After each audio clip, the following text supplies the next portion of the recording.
Kumusta kayong lahat?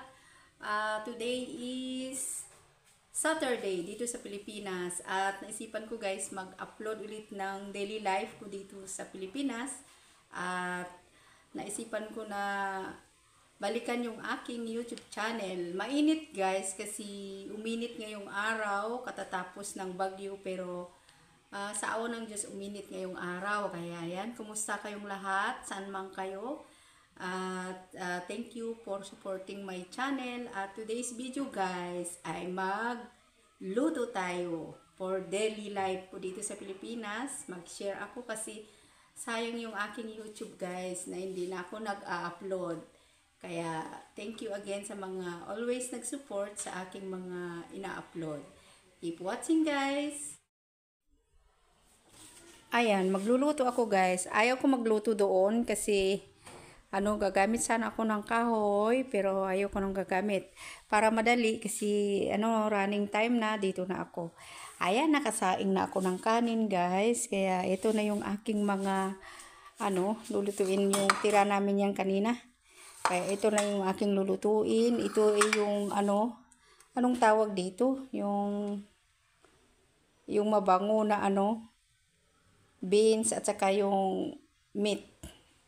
Ayan, yan ang aking gagawin guys. Ito yon, anong tawag dito? Anong tawag dito sa inyo? Yan. Ito yung inano ko dito. Yan yung in-slice ko. Lagyan ko na siya ng konting meat. At ito lang yung aking ulam for lunch guys. Kaya ayan. Magluto tayo ng lunch. Ito yung aking kitchen. Maliit lang siya. Yan.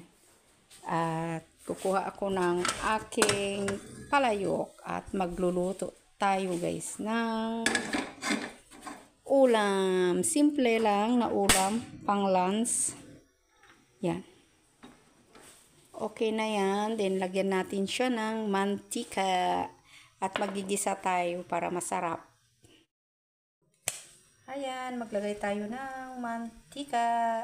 Konti lang.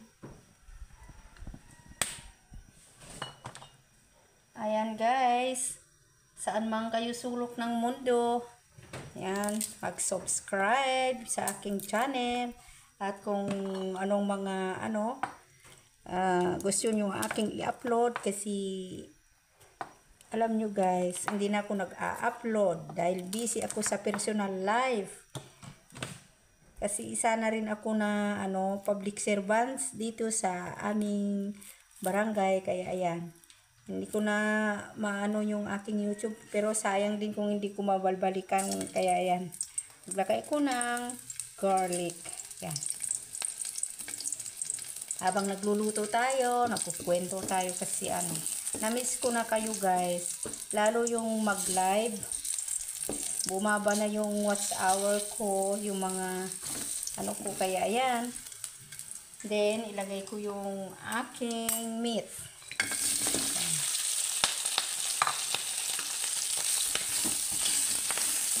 Ganyan ko lang yan.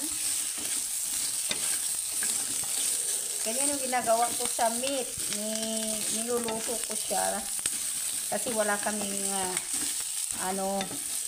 nasira yung inverter ko kaya hindi ko magamit yung aking freezer. Kaya niluluto ko na siya for another day. Ayan. Kaya yan ang aking meat. Next is ilagay na natin yung sunod-sunod na lang yan siya guys. Yan. Ating beans.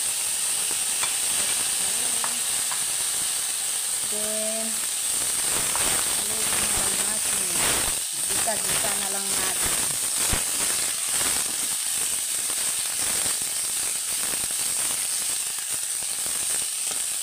Next ilagay na natin ito para maraming gulay.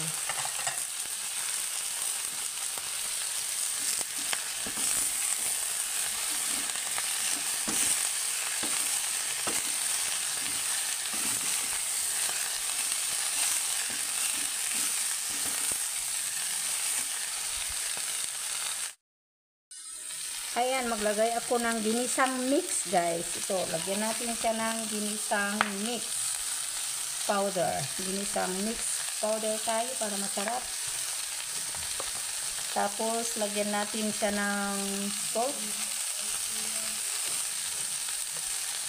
And then, lagyan natin siya ng water.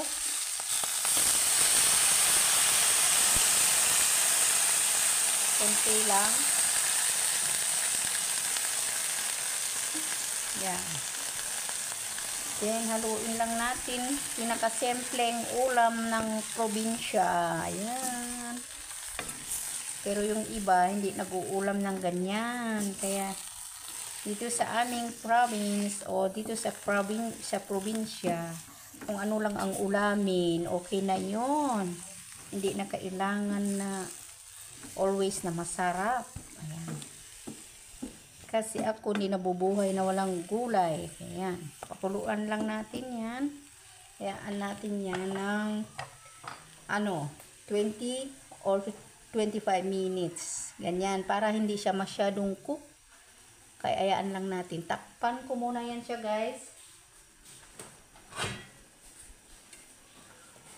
Takpan natin. Ayan guys, lagyan ko siya ng chili. Ayan, kumukulo na siya.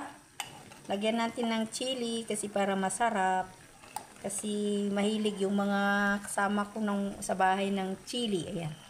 Chili oil yung nilagay ko guys. Para luto na yan. Yan. Okay na yan. Mga ilang minuto pa guys. Luto na yan. Yes. Mabangong mabango. Dadalawa lang naman kami kumain nito guys. Kaya ganyan lang karami yung aming ulam. Tikman ko na kasi luto na to.